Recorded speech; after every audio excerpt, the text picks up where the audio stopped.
Hello students, आज हम standard 10 का प्रैक्टिस सेट 6.2 देख रहे हैं। ये प्रैक्टिस सेट ना एप्लीकेशन ऑफ ट्रिग्नोमेट्री इस टॉपिक पे बेस्ड है।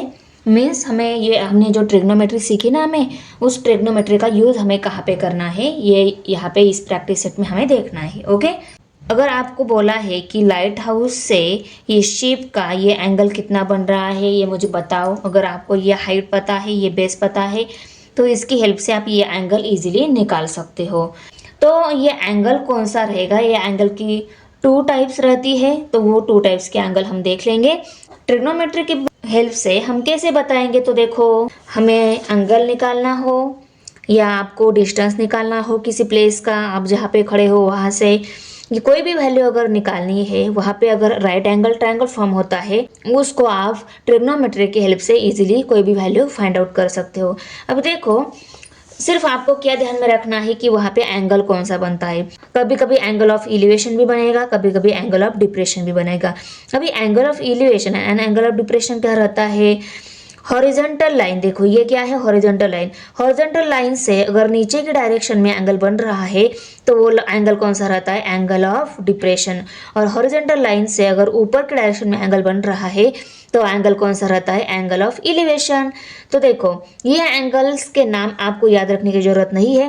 सिर्फ इलिवेशन मीन्स अबव वाला एंगल रहता है और डिप्रेशन मीन्स नीचे वाला एंगल रहता है, ये बात याद रखनी है। कहाँ कौन सी जगह से, हॉरिजॉन्टल लाइन से नीचे वाला एंगल ऑफ डिप्रेशन और हॉरिजॉन्टल लाइन के अबव वाला वो रहता है एंगल ऑफ इलिवेशन। ओके, और देखो, angle of elevation angle of depression समझ में आ गया, ये हॉरिजॉन्टल लाइन ये भी समझ में आ गई। अभी अब अबव वाली कौन सी लाइन है, line of vision. Line of vision means इस पॉइंट पे आप खड़े हो, इस डायरेक्शन में देख रहे हो, तो हॉरिजॉन्टल लाइन से जिस डायरेक्शन में देख रहे हो वहाँ तक जो एंगल बनेगा वो एंगल ऑफ इलिवेशन रहता है, क्योंकि वो डायरेक्शन में है।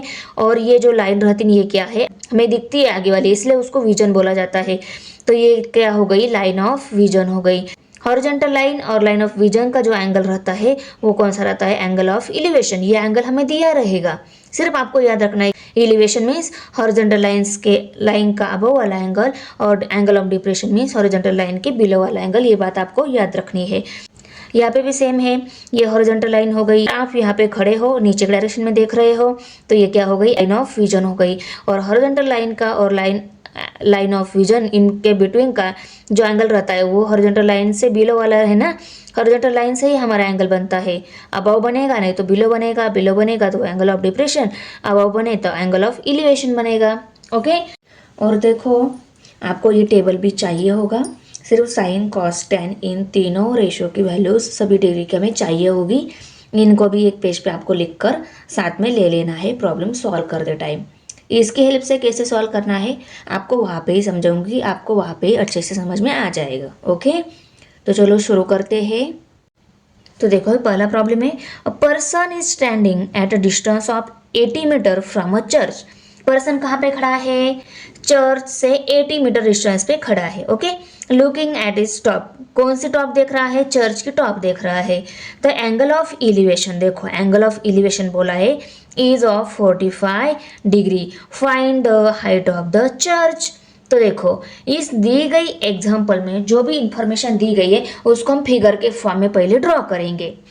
पर्सन का और चर्च का डिस्टेंस कितना है, कितने हाइट का है, कितनी उसकी एंगल है, ये सभी हम फिगर के फॉर्म में पहले शो करेंगे। सपोज देखो, इस पॉइंट पे पर्सन है और इस पॉइंट पे चर्च है।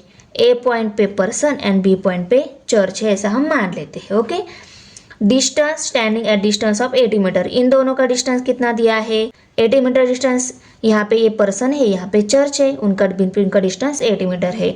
ओके, और ये मैन क्या कर रहा है, यहाँ पे चर्च है पर चर्च की हाइट सपोज इतनी हो गई, चर्च के टॉप देख रहा है, वो पर्सन क्या देख रहा है, चर्च के टॉप देख रहा है। और ये पर्सन जो चर्च के टॉप देख रहा है ये नीचे से अबाउ देख रहा है ना, तो यही इस हॉरिजॉन्टल लाइन से ये वाला एंगल ये कितना दिया है, 45 डिग्री। हॉरिजॉन्टल लाइन के अबव वाला एंगल है, इसलिए उसको क्या बोलते हैं, angle of elevation, angle of elevation बोलते हैं। वो दिया है हमें 45 degree. Find the height of the church, church की हाइट फाइंड आउट करनी है। ये ए पॉइंट, ये बी पॉइंट और ये सी पॉइंट, 3 पॉइंट हो गए। तो अभी हम इस फिगर को फेयर फिगर में ड्रॉ करके प्रॉब्लम सॉल्व कर लेते हैं। क्या लिखेंगे, let C B represent the church, A is the position of person, okay, an angle C A B is the angle of elevation. हमने सी बी चर्च रिप्रेजेंट कर रहा है, उसके बाद में A is the position of person and angle C A B is the angle of elevation, इसको right करके लिया। अब ये डिस्टेंस जो दिया है ए बी इक्वल टू क्या लिखेंगे हम, 80 metre, and angle C A B equal to 45 degree, इसको भी लिख लेते हैं। अभी हम लिखेंगे in right angle triangle C B A tan 45 degree equal to, हमने tan 45 डिग्री क्यों लिया उसको समझाती हूँ। ये सी बी जो है ना ये हमें निकालना है, करेक्ट, और ये ए बी दिया है। इस एंगल की ये क्या हो गई, अपोजिट साइड हो गई, और इस एंगल की ये क्या हो गई, एडजेसेंट। तो अपोजिट बाय एडजेसेंट ये कौन सा रेशो रहता है, ये ऑलवेज हमारा tan रेशो रहता है। याद आ गया आपको, साइन रेशो कौन सा रहता है, अपोजिट बाय हाइपोटेनियस, कॉस कौन सा रहता है, adjacent by hypotenuse, and tan कौन सा रेशो रहता है, अपोजिट बाय एडजेसेंट रेशो रहता है। तो अपोजिट साइड हमें निकालनी है, एडजेसेंट साइड दी गई है, तो इन दोनों को हम लेंगे रेशो में, और वो ये रेशो रहता है tan का, इसलिए हमने tan लिया। और 45 क्यों लिया, ये एंगल 45 इसलिए 45 लिया। अभी अपोजिट बाय एडजेसेंट रहती है, तो अपोजिट साइड कौन सी है, सी बी, तो यहाँ पे हम लिखेंगे C B, A B, C B divided by A B, और ए बी की वैल्यू हमें 80 दी गई है, तो यहाँ पे हम 80 लिखेंगे, सी बी को एज इट इज लिख लेते हैं। और ये tan 45 डिग्री, tan 45 डिग्री की वैल्यू कितनी आती है वो देख लेते हैं हम। अभी देखो tan 45 कितना आता है हमें देखना है, तो tan 45 आता है 1, तो tan 45 की जगह हम 1 वैल्यू लेकर इसको सॉल्व कर लेते हैं, यहाँ पे आ गया 1। अभी देखो ये वैल्यू हमें निकालनी है, तो इसको इस साइड में भेज देते हैं, तो सी बी इक्वल टू जो भी वैल्यू मिलेगी वो हमें मिल जाएगी, okay. Therefore equal to 1 multiply by 80 equal to C B value, multiplication कितनी 80 ही आ गई है, उसको हम इस साइड में लेते हैं और सी बी को इस साइड में लेकर आते हैं। तो सी बी हाइट जो थी चर्च की वो हमें मिल गई है 80 मीटर, ये मीटर में दी गई है, तो यहाँ पे ये भी क्या आएगी, मीटर में ही आएगी। अभी हम नीचे फाइनल आंसर में, फाइनल स्टेप में आंसर को लिख लेते हैं, the height of the church equal to 80 metre, the height of the church is 80 metre. अभी सेकेंड नंबर एग्जाम्पल है, from the top of the lighthouse an observer looking at a ship makes angle of depression of 60 degree. देखो lighthouse के top से, suppose ये lighthouse है, light house का ये top, light house means क्या रहती है, समुंदर में रहता है ये लाइट हाउस। शिप का डिस्टेंस कितना है उस लाइट हाउस से ये देखने के लिए वहाँ पे जनरली यूज होता है। तो यहाँ पे भी बोला है ऑब्जर्वर है एक लाइट हाउस में और वो शिप को देख रहा है, ओके। और ये यहाँ से ये जो नीचे वाले डायरेक्शन में जो एंगल रहता है ना हमारा, ये अबव बैठा है और नीचे देख रहा है ना, तो हॉरिजॉन्टल लाइन से ये जो एंगल बनेगा ना, ये कौन सा नीचे वाले डायरेक्शन में एंगल बनेगा, ये एंगल यहाँ पे बन रहा है, ओके। हम एंगल कहाँ से देखते हैं, हॉरिजॉन्टल लाइन से नीचे है या हॉरिजॉन्टल लाइन से ऊपर है, ऐसा एंगल हम देखते हैं ना। तो नीचे तो एंगल ऑफ डिप्रेशन उन्होंने दिया है 60 डिग्री, ओके, ये एंगल दिया है 60 degree. If the height of the lighthouse is 90 metre, 90 metre ये क्या लाइट हाउस की हाइट है, 90 मीटर, यहाँ से यहाँ तक ये लाइट हाउस की हाइट है। Then find how far the ship is from the lighthouse, तो शिप लाइट हाउस से कितनी दूर है ये हमें बताना है। यहाँ पे ऑब्जर्वर है, ये लाइट हाउस हो गई, यहाँ से शिप कितनी डिस्टेंस पे है हमें निकालना है। तो नीचे वाली ये जो बेस है ना ये हमें निकालनी है, आया समझ में। अभी देखो ये फिगर तो ऐसी दी गई है, एंगल ये दिया है, हमारा राइट एंगल तो यहाँ पे बन रहा है, और ये या तो ये एंगल दिया रहता तो हम इजीली क्या कर सकते थे, बेस लाइन जो है हॉरिजॉन्टल लाइन की जो वैल्यू हमें निकालनी है ना वो हम इजीली निकाल सकते हैं। पर ये एंगल दिया है और हमें ये बेस निकालना है, वो कैसे हम निकाल सकेंगे। तो देखो ये जो एंगल रहता है ना ये इस एंगल के इक्वल रहता है। ये जेड जो बनता है ना यहाँ पे, ये जेड में जो दोनों एंगल मिल रहे हैं ना वो दोनों एंगल ऑलवेज क्या रहते हैं, कॉन्ग्रुएंट्स एंगल रहते हैं। तो ये 60 डिग्री एंगल इसके इक्वल ही रहेगा, ओके। इसके इक्वल मीन्स ये 60 है तो ये भी क्या रहेगा, 60 डिग्री एंगल ही रहेगा। ये यहाँ पे बन गया ना right angle triangle, right angle triangle में ये थीटा एंगल वैल्यू भी हमें दी गई है 60 डिग्री। और हमें ये नीचे वाला डिस्टेंस निकालना है। मीन्स लाइट हाउस से शिप कितनी फार है, कितनी दूर है, ये हमें निकालना है। फिगर को हमने फेयर में ड्रॉ करके लिया। अभी यहाँ पे हमने ए बी ये चर्च लिया है। C is the position of ship, B is the position of observer and ये ए बी 90 मीटर दिया है। सभी इंफॉर्मेशन को हम लिख लेते हैं। A B B is the lighthouse, C is the position of ship, angle D A C is the angle of depression. D A C देखो ये एंगल ऑफ डिप्रेशन है, उसको राइट करके लिया। अभी हम यहाँ पे ये डिस्टेंस इंफॉर्मेशन में दिया है, ये डिस्टेंस इन दोनों को लिख लेते हैं। देखो ए बी ये 90 मीटर है और डी ए सी ये 60 डिग्री है, उसको राइट करके लिया। अभी हम यहाँ पे लिखेंगे from the figure ray A D, ये ए डी जो रे है ना, A D ray, from the figure ray A D parallel segment B C, इसी के साथ क्या है, पैरेलल है। A D and B C ये दोनों क्या है, पैरेलल है। ये दोनों पैरेलल है तो इन पे जो एंगल बन रहे हैं ना, D A C and angle B C A, ये दोनों एंगल क्या रहेंगे, अल्टरनेट एंगल रहेंगे। और अल्टरनेट एंगल क्या रहते हैं, ऑलवेज कॉन्ग्रुएंट्स रहते हैं। इसलिए ये एंगल ऑफ डिप्रेशन दिया है तो ये एंगल एंड ये एंगल भी क्या रहेगा, 60 डिग्री ही रहेगा। और अल्टरनेट एंगल ऑलवेज कॉन्ग्रुएंट्स रहते हैं। इस कंसेप्ट की हेल्प से ही हम आगे वाले एग्जाम्पल को सॉल्व कर सकते हैं। अभी देखो दी गई इंफॉर्मेशन हो गई, मेजरमेंट एंगल था उनको भी राइट करके लिया। अभी ये ए एंगल इस सी एंगल के साथ अल्टरनेट एंगल है, करेक्ट ना। D A C and A C B ये दोनों अल्टरनेट एंगल है, उनको हम यहाँ पे राइट करके लेते हैं। ये अल्टरनेट कैसे हो गए, इन दो पैरेलल लाइन के बीच में ये जेड फॉर्म हो रहा है ना, तो इन दोनों जेड के बीच का मीन्स जेड का एंगल यहाँ पे है और ए जेड पूरा यहाँ पे हो रहा है, यहाँ पे भी दूसरा एंगल है। इन दोनों जेड के बीच में जो एंगल रहते हैं वो अल्टरनेट एंगल रहते हैं, तो वो हम यहाँ पे पहले राइट करके लेते हैं। पर हम जेड ऐसा नहीं बोलेंगे, हम क्या बोलेंगे, ray A D parallel segment B सी।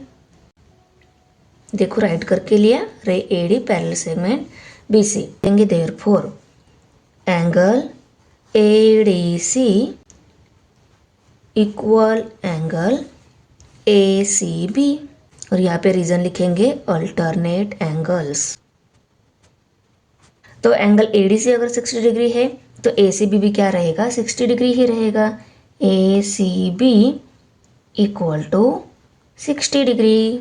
अभी आप लोग बोलोगे मैम ये एंगल क्यों नहीं लिया, हमने यही एंगल क्यों लिया, उन्होंने जो एंगल दिया है वही एंगल लेना है। इसीलिए इसके साथ जो भी इन दोनों के बिटवीन जो भी इक्वल रहेगा ना उसी को ही लेना है। ओके, इसका अपोजिट साइड दी गई है और लाइट हाउस का एंड शिप का डिस्टेंस कितना है वो निकालना है। इस एंगल की ये एडजेसेंट साइड है और इस एंगल की ये अपोजिट साइड है। अपोजिट एंड एडजेसेंट कौन सा रेशो शो करता है, अपोजिट बाय एडजेसेंट, ये हमारा tan रेशो शो करता है। तो हम tan 60 डिग्री एंगल लेंगे। ओके के पहले हमें लिखना होगा कि ट्रायंगल ABC ये क्या है, राइट एंगल ट्रायंगल है। In triangle ABC tan 60 degree equal to AB by BC। AB by BC लिया, ये AB क्या है, अपोजिट साइड है। ये tan रेशो हमारा ऑलवेज अपोजिट बाय एडजेसेंट रहता है, तो अपोजिट को हमने पहले लिया, एडजेसेंट को बाद में ले लिया। ओके, tan 60 डिग्री की वैल्यू कितनी है वो देख लेते हैं।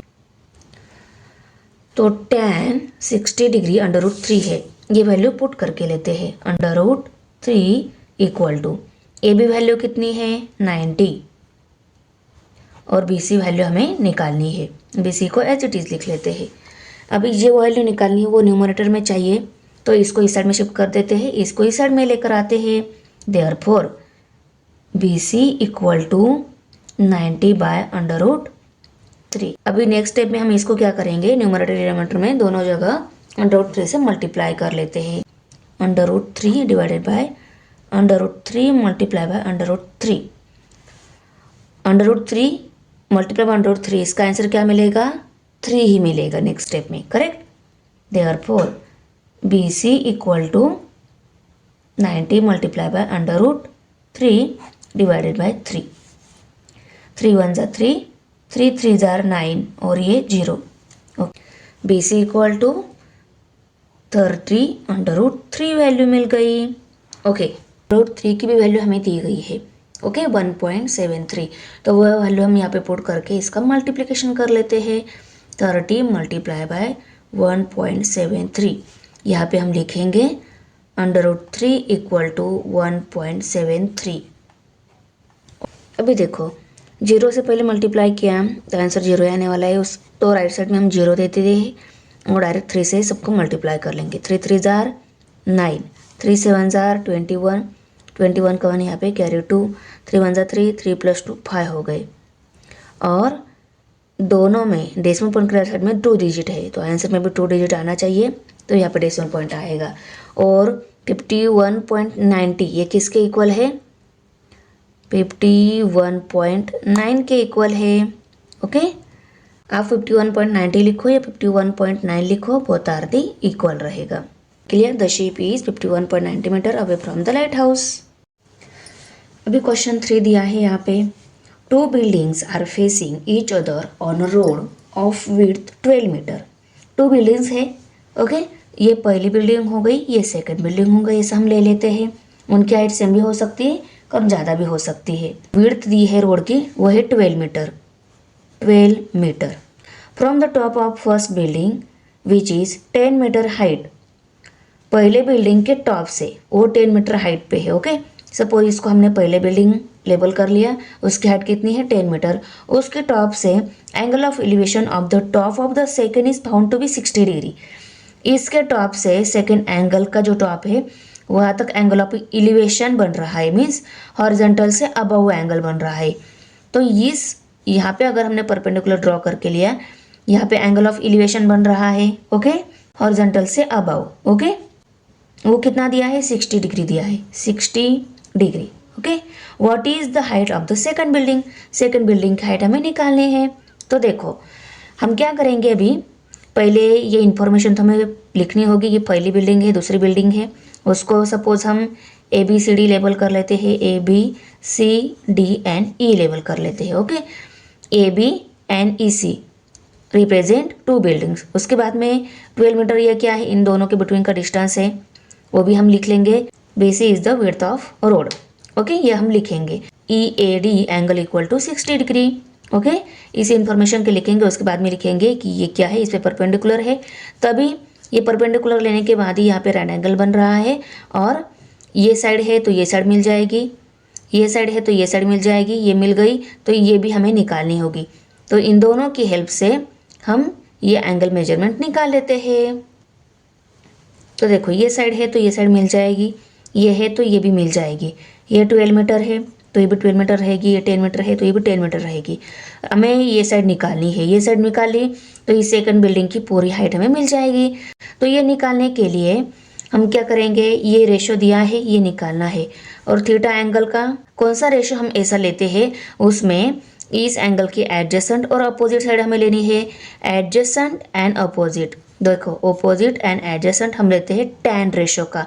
तो tan theta tan 60 degree equal to opposite by adjacent हम राइट करके लेंगे, AD बाय AD राइट करके लेंगे। और इन दोनों की इस इंफॉर्मेशन की हेल्प से हम ये AD साइड निकाल ली, तो AD प्लस DC ये क्या हो जाएगी? Total height of this second building, okay. तो देखो हमने राइट करके लिया पहले कि CD and AB represent 2 buildings, okay. Segment BD represent road, angle CAE equal to ये क्या है? एंगल ऑफ एलिवेशन है, वो हमें दिया है 60 डिग्री। तो यहाँ पे हम लिख लेते हैं, ओके। ये इन्फॉर्मेशन जो दी गई थी उसको लिख लिया। अभी हम लिखेंगे कि ABDE ये क्या है? क्वाड्रिलेटरल है। क्वाड्रिलेटरल कौन सा है? रेक्टेंगल है। तो रेक्टेंगल की अपोजिट साइड इक्वल होती है, उनको लिख लेते हैं। Quadrilateral ABDE is rectangle. तो AB इक्वल टू क्या रहेगी? ED रहेगी। AB equal to ED equal to कितनी रहेगी? 10 मीटर। दोनों इक्वल है, ये दी गई है 10 मीटर तो ये भी क्या रहेगी? 10 मीटर। उसके बाद में देखो BD equal to AE equal to कितनी रहेगी? 12 मीटर। ये दोनों भी इक्वल है, ये 12 मीटर है तो ये भी 12 मीटर रहेगी, ओके। लिख लिया। और यहाँ पे हम रीजन लिखेंगे, opposite side of the rectangle are equal। तो इसलिए ये दोनों भी क्या मिल गई, ये 10 है तो ये भी 10 मिल गई, ये बी डी 12 है तो ये ए ई भी क्या मिल गई, 12 मिल गई। ओके, ये 12 मीटर मिल गई, उसको हमने राइट करके लिया, ये 10 मीटर मिल गई। ओके, अभी हमें क्या निकालना है, इस बिल्डिंग की हाइट निकालनी है। इस बिल्डिंग की हाइट निकालनी है, ई डी डिस्टेंस मिल गया है, हमें सी ई डिस्टेंस निकालना है अभी। ओके, ये डिस्टेंस निकालना है। तो देखो कौन सा ऐसा एंगल हम लेते हैं उसमें ये क्या है, इस एंगल की एडजेसेंट साइड है और ये इस एंगल की क्या है, अपोजिट साइड है। अपोजिट बाय एडजेसेंट हम कौन सा रेशो लेते हैं, tan रेशो। तो यहाँ पे हम लिखेंगे in right angle triangle, in right angle triangle, triangle CEA, CEA tan 60 degree, 60 degree equal to CE by AE, CE by AE, क्योंकि CE क्या है, अपोजिट साइड है और ये एडजेसेंट साइड है। अपोजिट बाय एडजेसेंट हमारा tan रेशो रहता है, इसलिए अपोजिट को ऊपर लिया और tan को नीचे लिया। ओके, अभी इनकी वैल्यूज हम पुट करके लेते हैं। ये वैल्यू निकालनी है, ये हमें 12 दी गई है, CE divided by 12। tan 60 degree ratio कितना है, tan 60 डिग्री है अंडर रूट, तो देखो tan 60 डिग्री अंडर रूट 3 है, तो ये हम अंडर रूट 3 वैल्यू ले लेते हैं। अभी देखो ये CE वैल्यू हमें निकालनी है, तो इस 12 को इस साइड में देंगे, ये यहाँ पे डिवाइड है, इस साइड में मल्टीप्लाई हो जाएगा। Therefore under root 3 multiply by 12 equal to CE। Okay, कि आगे मल्टीप्लिकेशन तो कर नहीं सकते, सिर्फ हम इसको सिंपल फॉर्म में लिख सकते हैं।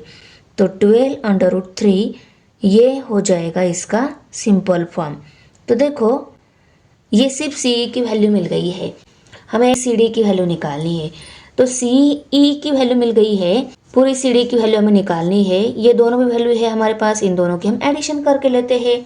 तो यहाँ पे हम अभी लिखेंगे plus ED equal to CD, 12 under root 3 plus ED की वैल्यू 10 है, तो यहाँ पे हम लिखेंगे 10 equal to CD, 10 plus 12 under root 3 equal to CD।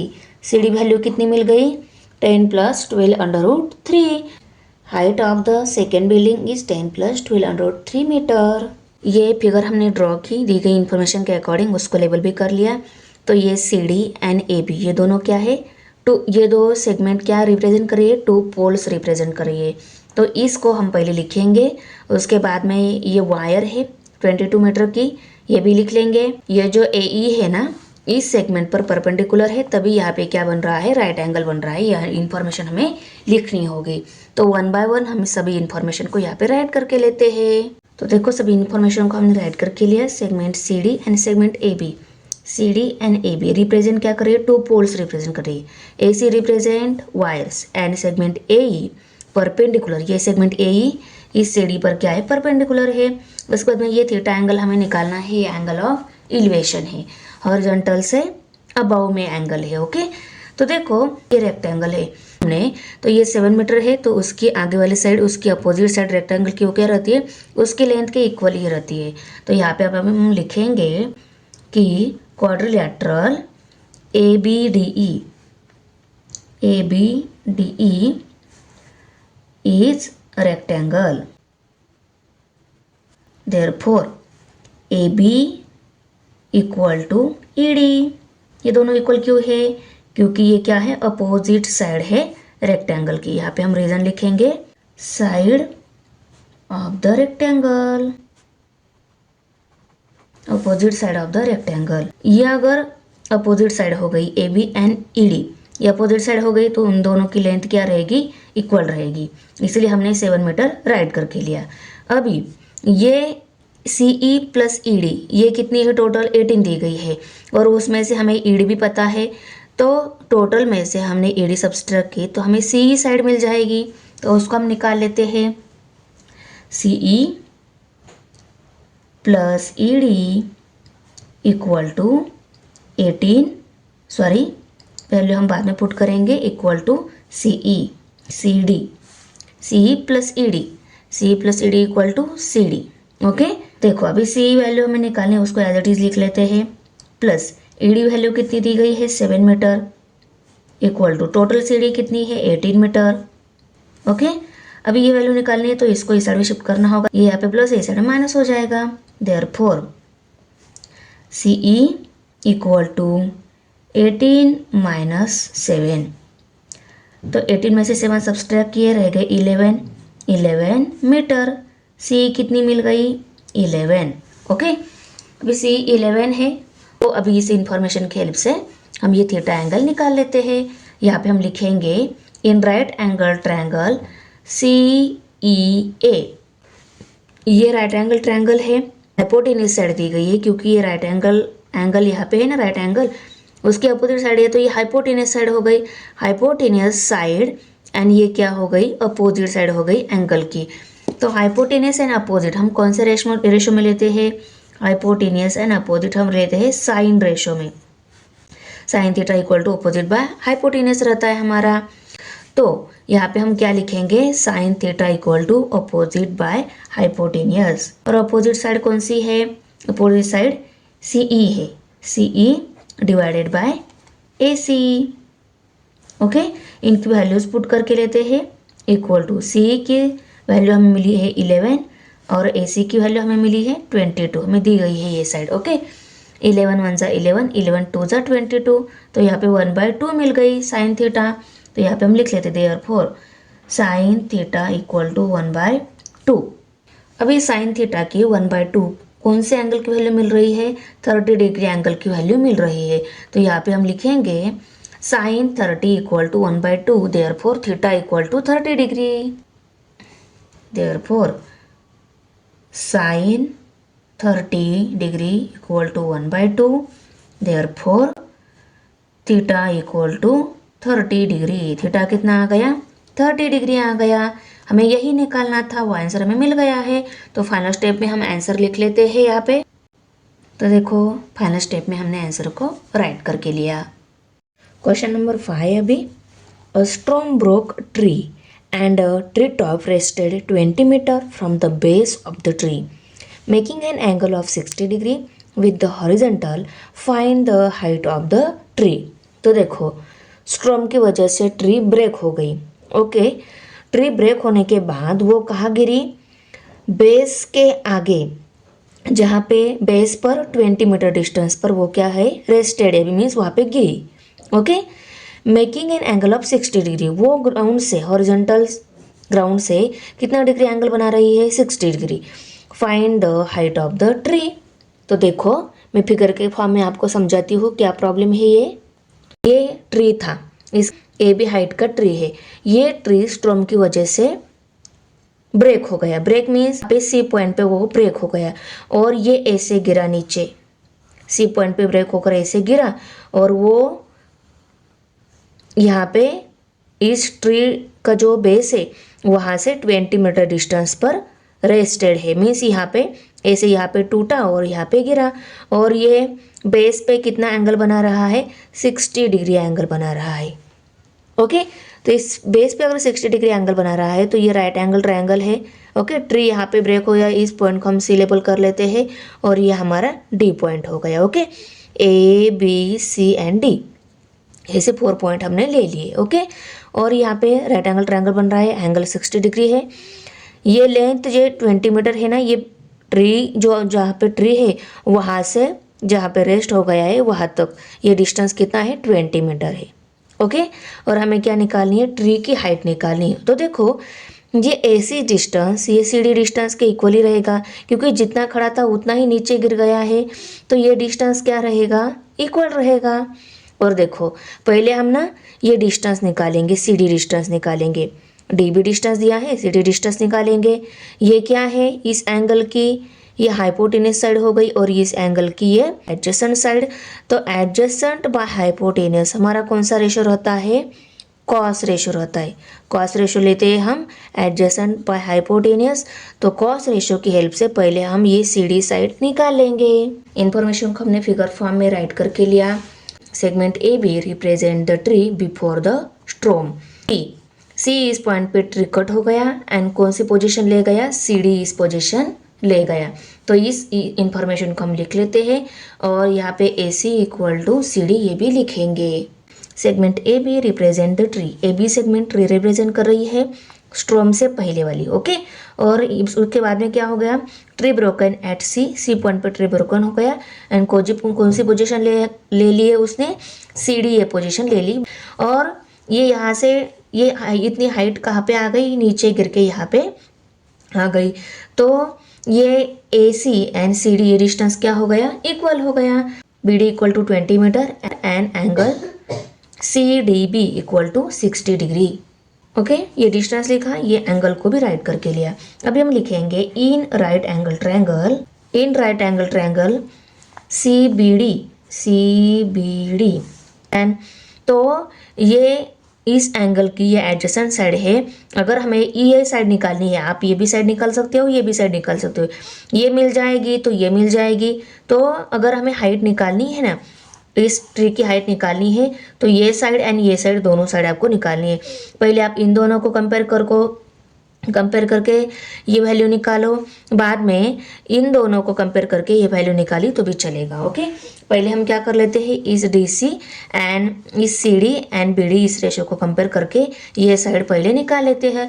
अगर इन दोनों को कंपेयर कर लिया तो ये कौन सी साइड है, हाइपोटेन्यूस साइड है। ये कौन सी साइड है इस एंगल की, तो ये है एडजेसेंट साइड। तो एडजेसेंट व हाइपोटेन्यूस ये हमारा कॉस रेशो रहता है। तो कॉस रेशो में हम इन दोनों साइड को लेकर पहले ये सी डी साइड हम निकाल लेते हैं। तो मैं यहाँ पे लिखूंगी cos 60 degree equal to adjacent by hypotenuse equal to adjacent side कौन सी है, ये B D divided by C D. अभी इनकी वैल्यूज पुट करके लेते हैं हम। बी डी की वैल्यू है 20 मीटर और सी डी वैल्यू हमें निकालनी है, उसको एज इट इज लिख लेते हैं। और कॉस 60 डिग्री कितनी है, वो कॉस 60 डिग्री 1/2 है, 1/2। अभी देखो ये वैल्यू निकालनी है तो ये न्यूमरेटर में चाहिए, तो इसको इस साइड में भेज देते हैं, इसको नीचे लेकर आते हैं हम, okay. Therefore C D equal to ये 20 मीटर ऊपर ही रहेगा और यहाँ पे मल्टीप्लाई था, ये यहाँ पे डिवाइड हो जाएगा और डिवाइड बाद में क्या आ जाएगा, ऊपर आ जाएगा और उसका रेसिप्रोकल हो जाएगा 2/1 ऐसा मिल जाएगा, ओके। तो 2 2 जार हो गया 4 और ये 0 40 metre, okay. C D equal to कितनी वैल्यू मिल गई, 40 मीटर। ये सी डी वैल्यू 40 मीटर मिल गई। अब ये सी डी मिल गई है, सी डी के इक्वल ही ए सी रहेगी। यहाँ पे हम लिख लेते हैं C D equal to A C equal to 40 metre. यहाँ पे हम लिखेंगे फ्रॉम 1, ओके। अभी हमें ये सी बी लेंथ निकालनी है तो यहाँ पे हम लिख लेते हैं ऑल्सो क्या है, इन दोनों रेशो को अगर हमने कंपेयर कर लिया, ये कौन सी अपोजिट साइड है और ये एडजेसेंट साइड है। तो अपोजिट बाय एडजेसेंट हमारा tan रेशो रहता है, तो tan रेशो को लेकर हम ये सी बी साइड निकाल लेते हैं। tan 60 degree equal to opposite by adjacent रहती है, opposite C B divided by B D, okay. C B divided by B D ratio हमने ले लिया। अभी इनकी वैल्यूज पुट करके लेते हैं। सी बी वैल्यू निकालनी, बी डी वैल्यू में दी गई है, ये नीचे लिखनी है 20 मीटर और सी बी निकालने उसको ऊपर हम एज इट इज लिख लेते हैं। tan 60 डिग्री वैल्यू कितनी वो देख लेते हैं। tan 60 डिग्री √3 है तो हमने यहाँ पे √3 राइट करके लिया। देयरफॉर अभी सी बी वैल्यू निकालनी है तो 20 को इस साइड में भेज देते हैं, यहाँ पे डिवाइड है, इस साइड में मल्टीप्लाई हो जाएगा। √3 multiply by 20 metre equal to C B. तो सी बी वैल्यू कितनी मिल गई, 20 √3। अभी सी बी वैल्यू ये 20 √3 मिल गई है और ए सी वैल्यू हमें 40 मीटर मिल गई थी। तो इस पूरी ट्री की अगर हाइट निकालनी है, सी बी प्लस ए सी करनी होगी, C B plus A C equal to A B, okay. अभी इन दोनों की वैल्यूज हम यहाँ पे पुट करेंगे। देखो ये वैल्यूज पुट की, ये क्या आ गई, ए बी वैल्यू। तो देखो हमने आंसर को फाइनल स्टेप में राइट करके लिया। क्वेश्चन 6 सॉल्व कर लेते हैं। A kite is flying at a height of 60 metre above the ground. Ground के अबव 60 मीटर हाइट पर काइट क्या हो रही है, फ्लाई हो रही है। The string attach to the kite is tied at the ground. String जो थी काइट की उसको ग्राउंड पे अटैच कर दिया है। Okay, it makes an angle of 60 degree with the ground. Assume that the string is straight, find the length of the string. String कभी भी स्ट्रेट नहीं रहती है, पर उन्होंने अज्यूम किया है कि स्ट्रिंग स्ट्रेट है और हमें क्या करनी है, लेंथ निकालनी है। Find the length of the string, string की लेंथ निकालनी है। और √3 इक्वल टू 1.73 दिया है। इंफॉर्मेशन को मैंने फिगर फॉर्म में राइट करके लिया। ये क्या है, ग्राउंड से काइट की हाइट है, कितनी दी गई है, 60 मीटर। और ये स्ट्रिंग है, काइट की स्ट्रिंग, वो कितना डिग्री एंगल बना रही है, हॉरिजॉन्टल पे बेस पर वो 60 डिग्री एंगल बना रही है। ओके, तो इस हाइट की हेल्प से हमें इस स्ट्रिंग की लेंथ निकालनी है। स्ट्रिंग कितनी लेंथ की है वो निकालनी है। ये AB is the height of kite, उसके बाद में AC is the length of string. तो देखो AB ये हाइट है काइट की, AC ये स्ट्रिंग की लेंथ है, और ये क्या बना रही है, एंगल बना रही है ग्राउंड के साथ 60 डिग्री। तो यहाँ पे हम लिख लेते हैं AB equal to 60 metre and angle ACB equal to 60 degree. Okay, अभी हम लिखेंगे in right angle triangle ABC। Okay, ये ABC राइट एंगल ट्रायंगल है। इसमें देखो ये साइड हमें निकालनी है और ये साइड दी गई है, तो ये दोनों कौन से रेशो में लेते हैं हम, ये कौन सी है, इस एंगल की ये हो गई हाइपोटेनियस साइड और इस एंगल की हो गई अपोजिट साइड। तो हाइपोटेनियस एंड अपोजिट हम रहते हैं sine ratio always. Sine theta ratio हमारा क्या रहता है, ऑलवेज अपोजिट बाय हाइपोटेनियस। तो अपोजिट एंड हाइपोटेनियस इन दोनों रेशो को लेकर हम ये हाइपोटेनियस साइड जो है वो वैल्यू हम निकाल लेते हैं, क्योंकि वही हमें स्ट्रिंग की लेंथ दी गई है वो निकालनी है। ओके, तो यहाँ पे हम लिखेंगे sine 60 degree equal to opposite side कौन सी है, AB divided by AC। Okay, equal to, अभी AB लेंथ हमें दी गई है 60 और AC लेंथ हमें निकालनी है, उसको एज इट इज लिख लेते हैं। और साइन 60 डिग्री वैल्यू कितनी है वो भी देख लेते हैं। तो देखो साइन 60 डिग्री √3/2 है, उसको लिखेंगे हम अभी √3/2। देखो अभी AC की लेंथ निकालनी है, उसको न्यूमरेटर में होना चाहिए, तो उसको न्यूमरेटर में भेज देते हैं, इसको डिनोमिनेटर में लेकर आते हैं। यहाँ पे मल्टीप्लाई है, यहाँ पे डिवाइड हो जाएगा। तो AC इक्वल टू 60 डिनोमिनेटर में √3/2। ये यहाँ पे डिवाइड है, ये फ्रैक्शन में है, इसको फिर से डिनोमिनेटर है, तो ये ऊपर आ जाएगा, इसके साथ मल्टीप्लाई हो जाएगा। इक्वल टू 60 मल्टीप्लाई बाय, और मल्टीप्लाई तो हो जाएगा पर रेसिप्रोकल में, वो नीचे वाला ऊपर और ऊपर वाला नीचे आ गया, √3 है यहाँ पे। ओके, तो हम ऊपर और नीचे √3 से मल्टीप्लाई कर लेते हैं। तो 60 मल्टीप्लाई बाय 2 डिनोमिनेटर में √3 है, ऊपर और नीचे हम √3 से मल्टीप्लाई कर लेते हैं। तो देखो ये 60 मल्टीप्लाई बाय 2 इंटू √3 और डिनोमिनेटर में √3 इंटू √3 3 बन जाएगा। ओके, और अब हम 3 से इनको डिवाइड कर लेते हैं। 3 1 ज़ा 3, 3 2 ज़ा 6 और ये 0 एज इट इज़। डिवाइड करने के बाद 20 मल्टीप्लाई बाय 2 √3 वैल्यू मिल गई, इन दोनों के मल्टीप्लिकेशन की 40 मिल गई, √3 एज इट इज़। √3 की वैल्यू 1.73 हमें दी गई है प्रॉब्लम के एंडिंग में, उसको भी पुट करके लिया। अभी हम इनकी मल्टीप्लिकेशन कर लेते हैं, वो हमें AC वैल्यू मिल जाएगी। इनकी राइट साइड में 0 है, तो आंसर में भी राइट साइड में 0 आएगा। पहले हम 4 से इन सबको मल्टीप्लाई कर लेते, बाद में डेसिमल पॉइंट देंगे। ओके, 4 3 ज़ा 12, 12 का 2 यहाँ पे कैरी 1, 4 7 ज़ा 28 + 1 29, 29 का 9 यहाँ पे कैरी 2 आ गया। ओके, 4 1 ज़ा 4, 4 + 2 6 हो गए, 69.20 आ जाएगा आंसर, क्योंकि क्वेश्चन में डेसिमल पॉइंट के राइट साइड में 2 डिजिट है, आंसर में भी 2 डिजिट आना चाहिए, तो यहाँ पे डेसिमल पॉइंट दे दिया। तो AC वैल्यू कितनी मिल गई, 69.20। तो आंसर को हमें फाइनल स्टेप में राइट करके लिया। The length of the string is 69.20 metre. Okay. तो यहाँ पे हमारा प्रैक्टिस फिनिश हो रहा है। तो बच्चों आपको वीडियो कैसी लगी, अच्छी लगी तो लाइक करना है, फ्रेंड के साथ शेयर करना है और हमारे चैनल सब्सक्राइब जरूर करना है। मिलते हैं नेक्स्ट प्रैक्टिस सेट में। बाय।